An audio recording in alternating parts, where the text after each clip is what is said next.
Yes, students, today we will discuss the next part of our prescription topic. We are going to discuss various types of Latin terms which are used, various types of abbreviations which are used in the prescription writing. Okay, and what is the English meaning of them? Now, there are a number of Latin terms and abbreviations which are commonly used in the prescription. The common of which you can see in your slide, that is BID. It means Bisin die as per Latin term, and the meaning of it is to be taken twice a day. Similarly, TID means Turin die, which is the English meaning of which is 3 times a day. Then uh, other types of terms which are used like capsula, it means capsule. Uh, then Cibus means food. Hora means at every hour.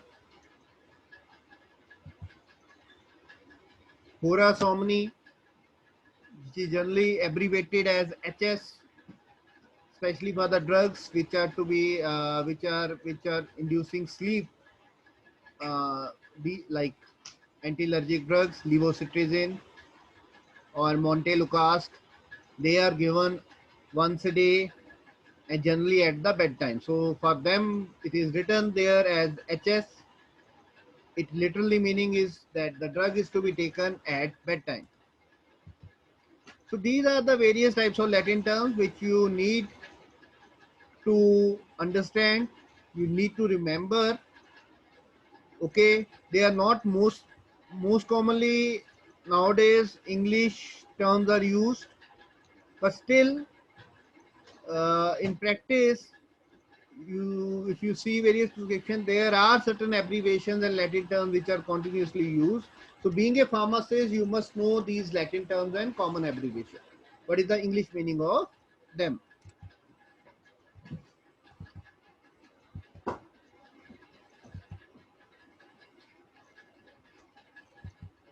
Next comes modern method of prescribing. Now, nowadays, basically all the majority of the drugs are available in market as ready-made formulation. There is no need to dispense the medication. Earlier it was, when the ready-made formulations were not so much available, the pharmacist was made to dispense the prescription based on the whatsoever the ingredients, the drug adjuvants which were given by the which were written on the prescription by the prescriber. But nowadays, ready-made formulations are available. The simply medicines are prescribed as ready-made formulation by the prescriber, and just the pharmacist is just to see the medicine which is prescribed and give it to the patient. The thing is, uh, the preparation must be prescribed in generic name, okay, which is also called the official name, and not in the proprietary name. Proprietary name means the brand name.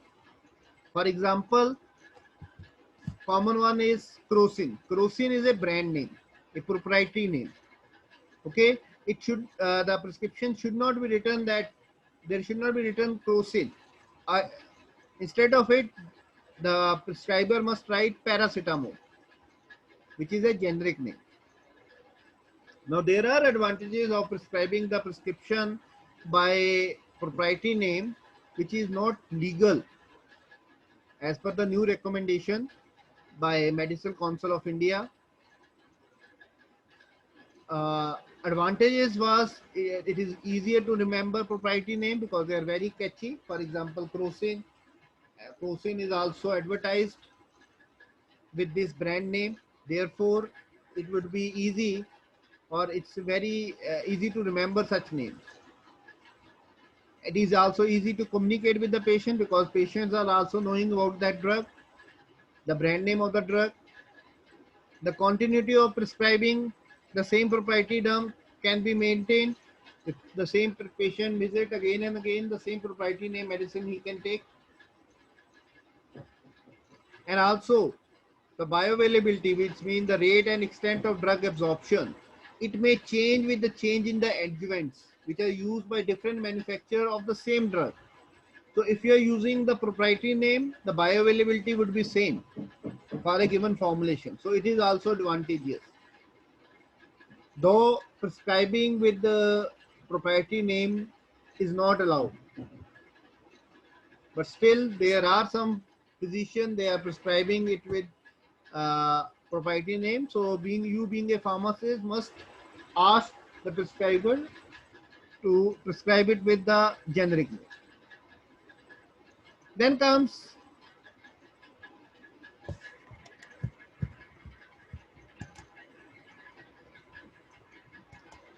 care required during dispensing of prescription. When you are dispensing a prescription, what care you should take? Firstly, you should always keep the prescription before you. So there should not be any there, so that there is a constant reminder of the name of the drug and the strength of the medication which you need to dispense. So it will avoid various mistakes. Then if you are dispensing the medication, then you should must always check the dispensing balance before weighing various ingredients, that is it properly cleaned, you whatsoever weights you are using, they are available or not. Then when you are taking the prescription, when you are dispensing the prescription, replace the containers from the stock preparation at the proper position after use.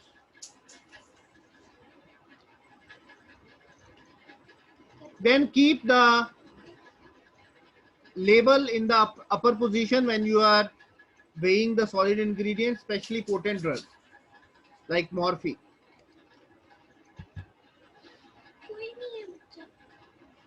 When you are pouring or mixing the liquid ingredient, keep the label upward in order to prevent the surplus running down of the bottle, and it will avoid the staining of the label. Care should be taken to keep the dispensing balance clean. So these are the certain prescriptions which you should keep in mind. And all, when you are dispensing the prescription, especially the which are used for external use, they must be supplied in a vertically fluted. The these vertically fluted bottles you can touch. When you touch it, you will feel certain lines on the bottle. So you can recognize that by touch that the preparation is for external. So you will not accidentally intake it internally. And these the labels on these preparation must be having red background. Then come certain errors which occurs during prescription. As I have told you, during abbreviation, we should know the abbreviation. There should not be any you should not use any guess in determining the meaning of an ambiguous abbreviation. Ambiguous means which is having more than one interpretation. So being a pharmacist, you should properly interpret the abbreviation. Otherwise, you will dispense incorrect preparation. Then the name of the drug. There are certain drugs which are having similar name, similar sounding name, not same when written, but similar sounding name, like digitoxin and digoxin, prednisone and prednisolone. So care must be taken in taking the right medication. Then strength of medication, a same drug is available in different strength. So whatsoever the strength is prescribed by the prescriber, it should be dispensed, not the other strength. Like same drug, paracetamol, it may be available as 500 mg, it may be available as 650 mg. So prescriber also must write down the strength of the preparation on the prescription, and you being the pharmacist, you should dispense the correct strength. If it is not written in the prescription, you must consult with the physician. Then the dosage form of the drug should it must be written on the prescription. because the same drug is available in different dosage form, in a capsule, tablet, liquid dosage form. So it must be written on the prescription which dosage form is recommended for a particular patient. If it is not written in the prescription, you must ask the physician to write. Then dose. The dose is very critical for a patient, so it must be discussed if it is not written properly. Sometimes prescriber accidentally write incorrect dose, but you being the pharmacist, you must know the correct dose. For especially the small children, pediatrics, the dose calculations, the dose is generally less. Okay, so you must consult the prescriber for dispensing a correct dose. Similarly, the preparations like which are sustained release, they are generally given once or twice a day, not more than that.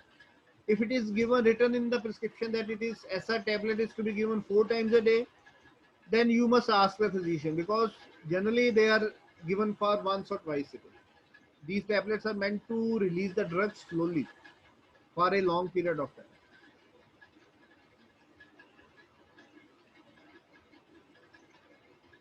Then instructions for the patient.